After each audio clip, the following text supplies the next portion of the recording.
বিয়ের পর আপনারা যারা 2-3 বছর পর বাচ্চা নেবেন বলেন, তাহলে আজকে আপনারা মা হতে না পারা এক অবাগা নারীর ঘটনা শুনেন।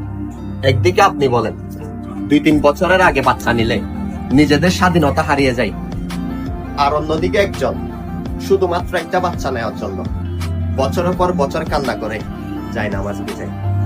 একদিকে আপনারা আল্লাহকে প্রথমে পুত্র সন্তানের মা বাবা হতে চাই বলেন, আর অন্যদিকে সমাজের কাছে লাঞ্ছিত হওয়া সেই মেয়েটা বলে আল্লাহ আমাকে একটা সন্তান ভিক্ষা দিবেন। সমাজের কাছে লাঞ্ছিত হওয়া সেই অবাগা নারীটাকে যখন শেষ পর্যন্ত নিজের মা বাবাও কথা শোনায়, তখন সেই নারীর কাছে মাতৃত্বের স্বাদ পাওয়াচ্ছে আত্মহত্যা করাটা বেশি সহজ হয়ে যায়।